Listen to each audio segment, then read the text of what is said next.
آج کی یہ کہانی انڈیا سے تعلق رکھنے والی انجلی گپتا کی ہے، جو دلی میں رہتی ہیں۔ تو انہوں نے مجھے بتایا کہ 1 سال پہلے میں اپنے بڑھتے ہوئے وزن کی وجہ سے بہت پریشان رہنے لگی تھی۔ تب جو بھی فیملی میرا رشتہ دیکھنے کے لیے آتی تھی وہ میرے زیادہ وزن کی وجہ سے ریجیکٹ کر دیا کرتی تھی، جس کی وجہ سے میں شدید ڈپریشن میں رہنے لگی تھی۔ پھر میں نے صبح سویرے اٹھ کر ورزش کے لیے پارک میں جانا شروع کر دیا۔ وہاں مجھے ایک بہت ہی خوبصورت لڑکا دکھائی دیا۔ وہ بالکل میرے خوابوں کے شہزادے جیسا تھا۔ مجھے پہلی نظر میں ہی اس سے شدید محبت ہو گئی۔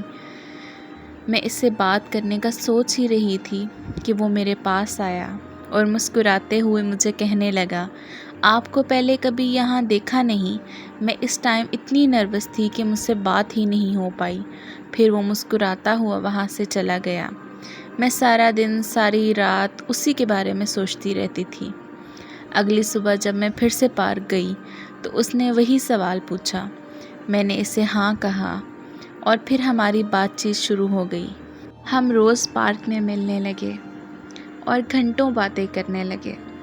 وہ وقت میری زندگی کا سب سے خوبصورت وقت تھا۔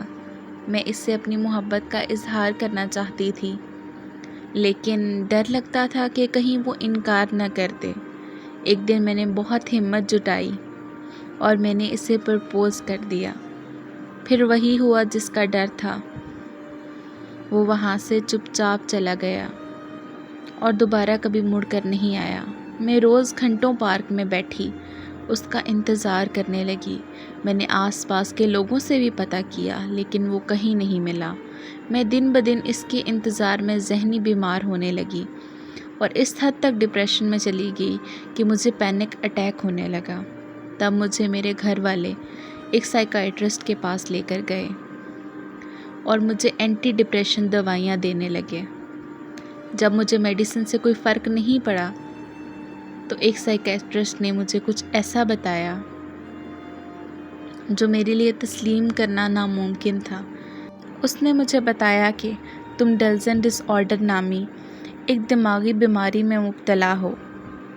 اس بیماری میں انسان کسی ایسے شخص سے محبت کرنے لگتا ہے جو حقیقت میں ہوتا ہی نہیں ہے، بلکہ صرف اس نام کا وہم ہوتا ہے۔ اور تمہارے ساتھ بھی کچھ ایسا ہی ہوا ہے۔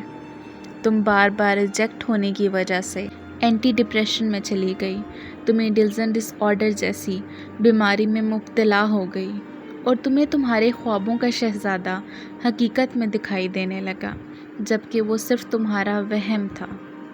پہلے تم اپنے وہم کو حقیقت سمجھ کر اس سے باتیں کرتی رہی اور پھر تمہیں فوبیا ہونے لگا کہ کہیں وہ تمہیں چھوڑ کر نہ چلا جائے، اور اس بیماری میں فوبیا کا ہونا مطلب کہ بیماری کا بڑھ جانا ہوتا ہے۔ اور پھر فوبیا اس حد تک پہنچ گیا کہ تم نے یہ مان لیا کہ وہ تمہیں چھوڑ کر چلا گیا ہے، اور اب تم بیماری کی اس سٹیج پر پہنچ چکی ہو کہ حقیقت اور وہم میں فرق کا پتہ لگانا تمہارے لیے ناممکن سی بات ہے۔ اس جھوٹے سائیکائٹرسٹ کی یہ باتیں سن کر گھر واپس آ گئی۔ دوبارہ کبھی اس کے پاس علاج کے لیے نہیں گئی۔ آج میں ذہنی مریضہ بن کر رہ گئی ہوں۔ وہ مجھے اس قدر یاد آتا ہے کہ میں اسے پاگلوں کی طرح ڈھونڈنے لگی ہوں۔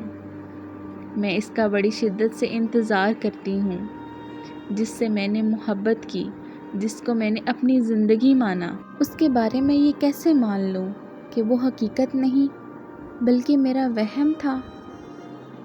اگر آپ کو میری کہانی اچھی لگی ہو تو میرے چینل کو ضرور سبسکرائب کریں، اور اگر آپ اپنی کہانی مجھ سے شیئر کرنا چاہیں تو میرے ای میل ایڈریس پہ مجھے رابطہ کریں۔ انشاءاللہ میں آپ کی کہانی کو اپنی ویڈیوز میں ضرور شیئر کروں گی۔